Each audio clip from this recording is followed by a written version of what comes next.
Iiwas sa tukso? 26:41 ng... Kayo'y mangagpuyat at magsipanalangin, pang huwag kayong magsipasok sa tukso.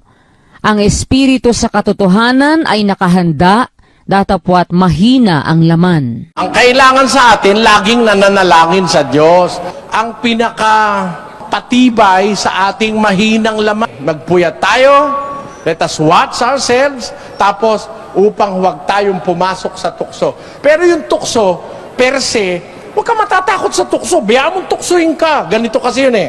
Kaya mo lang masasabing hindi ka magnanakaw kung merong mananakaw, hindi mo ninakaw.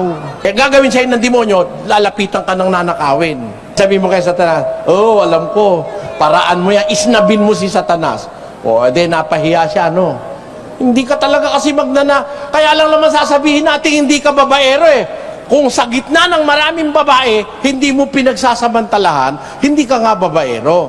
Pero sasabihin, hindi ka babaero dahil wala kang mababae, hindi tama yon. Ka magnanakaw dahil wala kang mananakaw, wala kang opportunity, hindi ka proven na hindi magnanakaw. Ang talagang hindi magnanakaw, sa gitna ng maraming mananakaw, tinutukso siya, hindi siya napapatukso. Ganon. Kaya po yung tukso, huwag niyong kakatakutan. Biyaan mo siya lumapit, tatagan mo lang ang loob mo.